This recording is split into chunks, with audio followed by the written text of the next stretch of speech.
जय हिंद दोस्तों। बहुत बहुत स्वागत है आपका फिर से एक नए एजुकेशनल वीडियो में। आज के क्लास में सीखेंगे टैली प्राइम में पैरोल के थ्रू सैलरी पेमेंट कैसे बनाते हैं। यानी अगर आपको सैलरी देनी हो तो आप पैरोल के थ्रू सैलरी कैसे पे करेंगे, सैलरी स्लिप कैसे बनाएंगे, स्टेप बाय स्टेप सीखते हैं। सबसे पहले कंपनी मेरे पास बनी हुई है ASD के नाम से। हमें यहाँ पे पैरोल को यस करना है। पैरोल यस करने के लिए हम जाएंगे कंपनी ऑप्शन में। कंपनी में जाने के बाद एक फीचर्स का ऑप्शन दिखाई देगा, F11 शॉर्टकट की है। यहाँ से हम फीचर्स पे क्लिक करेंगे। क्लिक करने के बाद आपको यहाँ पे एक पैरोल का ऑप्शन दिखाई देगा, मेंटेन पैरोल। ये ऑप्शन बाय डिफ़ॉल्ट नो रहता है पहले से, हमें इस ऑप्शन को यस करना है। यस करने के बाद जस्ट नीचे एक ऑप्शन होगा, इनेबल पैरोल स्टेटरी। इस ऑप्शन को भी यस करना है। और यस करने के बाद आपसे कुछ डिटेल्स पूछे जाएंगे, कंपनी के डिटेल्स, जिसमें PF details, insurance details, national pension scheme details और इनकम टैक्स डिटेल्स जो कंपनी से रिलेटेड होंगे। तो अगर ये सब पता है आपको तो भर सकते हैं, अदरवाइज इंटर करके इसे आपको एक्सेप्ट कर लेना है। तो आप फर्स्ट टाइम काम कर रहे हैं तो इंटर करके इसे एक्सेप्ट कर लीजिएगा और फाइनल एक्सेप्ट कर लेंगे। एक्सेप्ट करने के बाद आपका जो है टैली का लोगो यानी टैली का स्क्रीन कुछ इस तरह से दिखाई देगा, जिसमें आपको जाना है क्रिएट ऑप्शन पे। क्रिएट में जाने के बाद सबसे पहले आपको पैरोल में यूनिट ऑप्शन बनाना है। तो पैरोल मास्टर का एक ऑप्शन दिखाई देगा जिसमें एम्प्लॉय ग्रुप, एम्प्लॉय का नाम, यूनिट, अटेंडेंस और प्रोडक्शन टाइप, पे हेड और पैरोल वाउचर दिखाई देंगे। जिसमें हमें जो है यूनिट बनाना है, फर्स्ट टाइम तो हम यूनिट पे जाएंगे और क्लिक करेंगे। एक यूनिट बनाते हैं HRS का, फुल नेम लिख लेते हैं। उसके बाद इंटर करेंगे और यहाँ से नॉट अप्लीकेबल डालेंगे यूनिक कोड में। उसके बाद डेसिमल पैलेस को 0 रखेंगे और एक्सेप्ट कर लेंगे। फिर इसके बटन से बैक जाएंगे। बैक जाने के बाद अटेंडेंस प्रोडक्शन टाइप बनाएंगे, तो हम अटेंडेंस प्रोडक्शन टाइप पे क्लिक करेंगे। सबसे पहला बना लेते हैं प्रेजेंट। प्रेजेंट का बनाएंगे जो कि अंडर जाएगा प्राइमरी में, तो प्राइमरी में डाल लेंगे। अटेंडेंस का टाइप यहाँ पे डालेंगे, तो टाइप में ऑप्शन कुछ दिख रहा है आपको, जिसमें आपको लिव विथ पे रखना है और इंटर करके एक्सेप्ट कर लेना है। उसके बाद बनाते हैं एब्सेंट। एब्सेंट का बनेगा अंडर प्राइमरी में जाएगा और अटेंडेंस का टाइप जो है लिव विदाउट पे रहेगा। उसके बाद डेज में रहेगा पीरियड ऑफ टाइप और इसे हम एक्सेप्ट करेंगे। एक बना लेते हैं over time. Over time under हम प्राइमरी में ही डालेंगे और यहाँ पे डालेंगे ऑन प्रोडक्शन। आवर्स में होता है तो HRS यहाँ पे सेलेक्ट कर लेंगे। उसके बाद एक्सेप्ट कर लेंगे। फिर इसके बटन से बैक जाएंगे, तो 3 बन गया, प्रेजेंट, एब्सेंट और ओवर टाइम। अब यहाँ से आपको बैक जाना है और पे हेड बनाना है। तो पे हेड बनाने के लिए आपको जाना है पे हेड ऑप्शन पे क्लिक करना है। पे हेड में सबसे पहला पे हेड बनाएंगे basic salary. Basic salary inter करेंगे।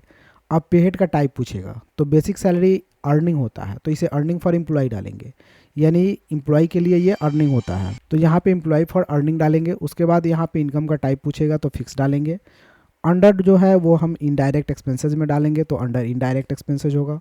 उसके बाद नीचे आएंगे, सबसे नीचे तो एक ऑप्शन पूछेगा कैलकुलेशन टाइप का, तो कैलकुलेशन टाइप यहाँ पे हम लेंगे बेसिक सैलरी में ऑन अटेंडेंस, मीन्स अटेंडेंस जितना बनेगा उसी के हिसाब से आपकी सैलरी मिलेगी। उसके बाद अटेंडेंस का टाइप यहाँ पे ले लेंगे प्रेजेंट, कि जितना दिन प्रेजेंट होंगे उसी के अनुसार आपकी सैलरी मिलेगी। अब ये प्रेजेंट किस में कैलकुलेट करेगा, तो मंथ में कैलकुलेट करेगा, तो मंथ ले लेते हैं। अब मंथ कितने दिनों का होगा, तो एज कैलेंडर पीरियड ले लेते हैं, कि जो कैलेंडर में होगा 30, 31, 28, 29 उसके हिसाब से ऑटोमेटिक ले लेगा। उसके बाद इंटर करेंगे तो राउंडिंग मेथड पूछेगा, जिसमें हम नॉट अप्लीकेबल डालेंगे और एक्सेप्ट कर लेंगे। अब एक बनाएंगे हम यहाँ पे TA, जिसको बोलते हैं ट्रैवलिंग अलाउंस। इंटर करने के बाद नीचे आएंगे तो इसे भी डालेंगे अर्निंग फॉर एम्प्लॉय, इसे फिक्स डालेंगे। अंडर डालेंगे इनडायरेक्ट एक्सपेंसेस में। फिर नीचे करेंगे, नीचे आएंगे तो कैलकुलेशन का टाइप पूछेगा, तो कैलकुलेशन टाइप TA के लिए होगा as compute value, means computer से रिलेटेड हम ये स्पेसिफाई फार्मूला लगा करके हम TA को देने वाले हैं बेसिक सैलरी के ऊपर, तो एज कंप्यूट वैल्यू डालेंगे। उसके बाद राउंडिंग मेथड पूछेगा तो नॉट अप्लीकेबल। आगे बढ़ेंगे तो एक कंप्यूट का ऑप्शन पूछेगा, जो आप कंप्यूट वैल्यू डाले हैं वो कैसे आपको पेमेंट करना है, तो हमें फार्मूला के थ्रू पेमेंट करना है। फार्मूला लगेगा बेसिक सैलरी के ऊपर, तो यहाँ पे स्पेसिफाई फार्मूला सेलेक्ट करना है। अब आपको किसके ऊपर ये लगाना है, तो बेसिक सैलरी को सेलेक्ट करेंगे। उसके बाद यहाँ से हम इंड ऑफ लिस्ट करके आगे बढ़ेंगे, तो आपसे एक स्लैब टाइप पूछेगा कि ये वैल्यू में देना है या परसेंट में देना है, तो हमें परसेंट में देना है, तो परसेंट को सेलेक्ट करेंगे। मान लिया जाए TA देते हैं 12%, तो यहाँ से 12% हम डाल करके और एक्सेप्ट कर लेते हैं। उसके बाद एक हम DA ले लेते हैं, डी अर्नेस अलाउंस, महंगाई भत्ता बोलते हैं। यहाँ पे ले लेंगे अर्निंग फॉर एम्प्लॉय, इसे भी ले लेंगे फिक्स और इनडायरेक्ट एक्सपेंसेस के अंदर। नीचे आएंगे तो कैलकुलेशन का टाइप पूछेगा, उसमें हम डालेंगे as compute value. Rounding method not applicable. Compute का टाइप होगा स्पेसिफाई फार्मूला और पे हेड में बेसिक सैलरी को सेलेक्ट करके इंटर करेंगे और परसेंट में हम 1% दे देते हैं, जैसे 40%। तो 40% आपका डीए हो गया और इसे इंटर करके एक्सेप्ट कर लेते हैं। उसके बाद एक ले लेते हैं HRA house rent allowance. Inter करने के बाद इसे डालेंगे अर्निंग फॉर एम्प्लॉय में, फिक्स में डालेंगे, इनडायरेक्ट एक्सपेंसेस में डालेंगे और नीचे आएंगे तो कैलकुलेशन का टाइप पूछेगा। तो कैलकुलेशन टाइप में हम लेंगे एज कंप्यूट वैल्यू। फिर नीचे आने के बाद राउंडिंग मेथड नॉट अप्लीकेबल और यहाँ से स्पेसिफाई फार्मूला लेंगे। बेसिक सैलरी पे लगाना है तो बेसिक सैलरी को सेलेक्ट करेंगे, इंड ऑफ लिस्ट करेंगे और एक परसेंटेज देंगे। तो परसेंटेज दे देते हैं जैसे 15%, इंटर करेंगे और एक्सेप्ट करेंगे। उसके बाद एक बोनस ले लेते हैं। बोनस को अर्निंग फॉर एम्प्लॉय के अंदर रखेंगे, इसे भी फिक्स रखेंगे और यहाँ पे क्या करेंगे, इनडायरेक्ट एक्सपेंसेस के अंदर डालेंगे। नीचे आएंगे तो कैलकुलेशन का type as compute value, rounding method not applicable. Compute का टाइप डालेंगे स्पेसिफाई फार्मूला और बेसिक सैलरी पे देना है बोनस तो बेसिक सैलरी को सेलेक्ट करेंगे और इसका एक परसेंटेज भाग देंगे, जैसे 10% बोनस, और इसे भी एक्सेप्ट करेंगे। उसके बाद ओवर टाइम ले लेते हैं। ओवर टाइम को भी अर्निंग फॉर एम्प्लॉय के अंडर डालेंगे, लेकिन ये वेरिएबल डालेंगे क्योंकि ये बदलते रहता है, तो इसे वेरिएबल डालिएगा। इसे डालिएगा इनडायरेक्ट एक्सपेंसेस के अंदर और नीचे आइएगा तो यहाँ पे ऑन प्रोडक्शन डालेंगे कि जितना आवर्स वर्क होगा उसी के हिसाब से ओवर टाइम मिलेगा। तो इंटर करने के बाद इसे हम राउंडिंग मेथड नॉट अप्लीकेबल डालेंगे और एक्सेप्ट कर लेंगे। अब एक बना लेते हैं PF प्रोविडेंट फंड। इसे डालेंगे डिडक्शन फ्रॉम एम्प्लॉय, यानी एम्प्लॉय के सैलरी से डिडक्ट होगा। इंटर करने के बाद इसे डालेंगे करंट लाइबिलिटीज़ में क्योंकि यह एक लाइबिलिटीज़ बनकर रहता है। इंटर करने के बाद नीचे आएंगे तो कैलकुलेशन का टाइप पूछेगा, तो कैलकुलेशन टाइप हम डालेंगे एज कंप्यूट वैल्यू। उसके बाद rounding method not applicable. Compute का ऑप्शन पूछेगा तो यहाँ से डालेंगे हम लोग स्पेसिफाई फार्मूला। उसके बाद नीचे करेंगे बेसिक सैलरी पे ही देना है तो बेसिक सैलरी को सेलेक्ट करेंगे, इंड ऑफ लिस्ट करेंगे और एक परसेंट वैल्यू देते हैं, जैसे मान लिया जाए 20% आपका PF कट रहा है। इंटर करने के बाद इसे एक्सेप्ट करेंगे। तो इतना सारा पे हेड बनाना था, वो सारे पे हेड हमने बना चुके। अब यहाँ से हमें क्या करना है, बैक जाना है। बैक जाने के बाद अब वर्क करना है आपको एम्प्लॉय नेम का, यानी उस एम्प्लॉय का नाम बनाना है जिसे आपको पेमेंट करना है। तो एम्प्लॉय पे जाएंगे, एक नाम ले लेते हैं, जैसे मान लिया जाए अमित कुमार। इंटर करने के बाद अंडर हम इसे प्राइमरी में डालेंगे, ज्वाइनिंग डेट डाल लेंगे, सैलरी डिटेल्स को हम यस करेंगे और इंटर करेंगे।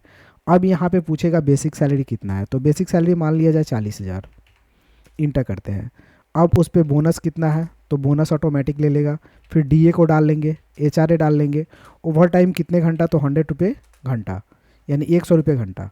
इंटर करने के बाद हम क्या कर लेते हैं, TA को डाल लेते हैं, फिर PF को डाल लेते हैं और इंड ऑफ लिस्ट कर लेते हैं। अब जैसे इंड ऑफ लिस्ट करके आगे बढ़ेंगे तो यहाँ पे आपको जनरल इन्फॉर्मेशन पूछा जाएगा एम्प्लॉय का, जिसमें एम्प्लॉय नंबर पूछे जाएंगे। तो एम्प्लॉय का ID नंबर डालेंगे, डेजिग्नेशन, फंक्शंस, लोकेशन, जेंडर में डाल लेंगे, जेंडर हम यहाँ से मेल डाल लेते हैं। इंटर करने के बाद date of birth, blood group, father's name, sponsor's names, address, इन सारे चीज़ों को डालने के बाद नीचे आएंगे तो मोबाइल नंबर डालेंगे। फिर बैंक डिटेल्स को हम यस करेंगे, बैंक का नाम, अकाउंट नंबर, ये सारे चीज़ को हम पढ़ करके यहाँ से डाल लेंगे। इंटर करने के बाद हम आगे बढ़ेंगे और यहाँ से इंड ऑफ लिस्ट करेंगे। फिर आपसे यहाँ पे PRAN number, Aadhaar number, UAE number, PF number, ESI number, EPS number, इन सारे डिटेल्स को डालेंगे। अगर है तो, नहीं है तो इसे इंटर करके हम आगे बढ़ेंगे। फिर अब इंटर कर लेंगे और एक्सेप्ट कर लेंगे। तो एक पार्टी अमित कुमार का डिटेल्स हमने यहाँ पे भर लिया। अब इसके बटन से बैक जाना है। अब बैक जाएंगे गेटवे ऑफ टैली में। अब आपके पास 2 काम और बचे हैं, एक अटेंडेंस बनाना और दूसरा पैरोल के थ्रू सैलरी स्लिप बनाना। तो पहले हम अटेंडेंस बनाएंगे। अटेंडेंस बनाने के लिए हमें वाउचर में जाना है। वाउचर में जाने के बाद यहाँ से आपको F10 में जाना है, जिसमें अदर वाउचर लिखा हुआ है। अदर वाउचर पे क्लिक करना है तो यहाँ से पैरोल वाउचर के नीचे 2 ऑप्शन खुलेगा, एक अटेंडेंस और एक पैरोल। तो सबसे पहले अटेंडेंस पे जाना, आपको क्लिक करना है। अब अमित का अटेंडेंस बनाना है तो अमित को सेलेक्ट करना है। अब प्रेजेंट कितना दिन किया, तो प्रेजेंट मान लिया जाए 25 दिन किए तो 25 दिन। अमित को फिर सेलेक्ट करेंगे। ऑब्सेंट कितना दिन किया, तो ऑब्सेंट को सेलेक्ट करेंगे, 5 दिन ऑब्सेंट है तो ऑब्सेंट हो गया। फिर अमित को सेलेक्ट करेंगे। ओवर टाइम कितना था, तो ओवर टाइम ले लेते हैं 20 घंटा, तो 20 आवर्स में ओवर टाइम्स दिखा दिया। इंड ऑफ लिस्ट करेंगे और इसे एक्सेप्ट कर लेंगे। तो ये अटेंडेंस बन चुका। अब आपको क्या करना है कि पेमेंट करना है। तो पेमेंट करने के लिए आपको जाना है कहाँ पे, पैरोल पे। तो पैरोल पे जाने के लिए फिर से वाउचर में जाएंगे। वाउचर में जाने के बाद पैरोल पे क्लिक करेंगे। क्लिक करने के बाद आपको ऑटो फिल कराना है। तो ऑटो फिल करने के लिए यहाँ से ऑटो फिल पे चले जाएंगे। पैरोल ऑप्शन को यहाँ से सेलेक्ट करेंगे। क्या पे कर रहे हैं, सैलरी, तो सैलरी को सेलेक्ट करेंगे। डेट जो भी हो, जिस मंथ का आप सैलरी पे कर रहे हैं वो मंथ डेट डाल लेना है। नाम डाल लेना है अमित कुमार, एम्प्लॉय नेम, और पेमेंट कैसे कर रहे हैं, कैश में कर रहे हैं तो यहाँ से कैश को सेलेक्ट कर लेना है। उसके बाद अगर आप देखेंगे तो ऑटोमेटिक यहाँ पे basic salary, bonus, TA, DA, HRA, PF सारे चीज़ ऑटोमेटिक यहाँ पे आ चुके हैं, और यहाँ पे आपका करंट अवेलेबल बैलेंस आ गया है जो आपको पे करना है। उसके बाद इंटर करेंगे और इसे एक्सेप्ट कर लेंगे। अब आपको पैरोल का पेमेंट स्लिप देखना है, तो पेमेंट स्लिप देखने के लिए आपको बैक जाना है। बैक जाने के बाद डे बुक में जाना है। डे बुक में जाने के बाद आपको क्या करना है, यहाँ से पैरोल पे जाना है और यहाँ से पैरोल स्लिप देख सकते हैं। और इसी स्लिप को अगर प्रिंट आउट निकालना चाहते हैं तो बैक जाइएगा। बैक जाने के बाद आपको जाना है डिस्प्ले मोर रिपोर्ट में। मोर रिपोर्ट में जाने के बाद एक पैरोल रिपोर्ट का ऑप्शन दिखाई देगा, यहाँ पे पैरोल में क्लिक करना है, पे स्लिप पे क्लिक करना है, नाम को सेलेक्ट करके इंटर करना है, तो यहाँ पे आपको पेमेंट स्लिप दिखा देगा। इसको अगर प्रिंट आउट करना है तो प्रिंट पे जाना है, करंट ऑप्शन पे क्लिक करना है। अगर प्रिंट करना है तो प्रिंट पे क्लिक कीजिए, और प्रीव्यू देखना है तो प्रीव्यू पे क्लिक कीजिए। तो यहाँ से हम प्रीव्यू पे क्लिक करते हैं। जूम करके हम अगर देखते हैं तो ये अमित कुमार का पे स्लिप यहाँ पे बन करके रेडी हो चुका है। अब इसे आसानी से आप प्रिंट आउट निकाल सकते हैं। प्रिंट आउट करने के लिए आपको इसी जगह पे यहाँ से प्रिंट ऑप्शन पे कमांड देना है, ये प्रिंट आउट हो जाएगा। तो दोस्तों इस तरह से अगर पैरोल के थ्रू अगर सैलरी पे करना चाहते हैं तो आप कर सकते हैं। वीडियो अच्छी लगी तो एक लाइक कर दीजिए, और मेरे चैनल पर नए हैं तो चैनल को सब्सक्राइब कर लीजिए। फिर मिलते हैं अगले वीडियो में, तब तक के लिए जय हिंद, आपका दिन शुभ हो। Thank you for watching.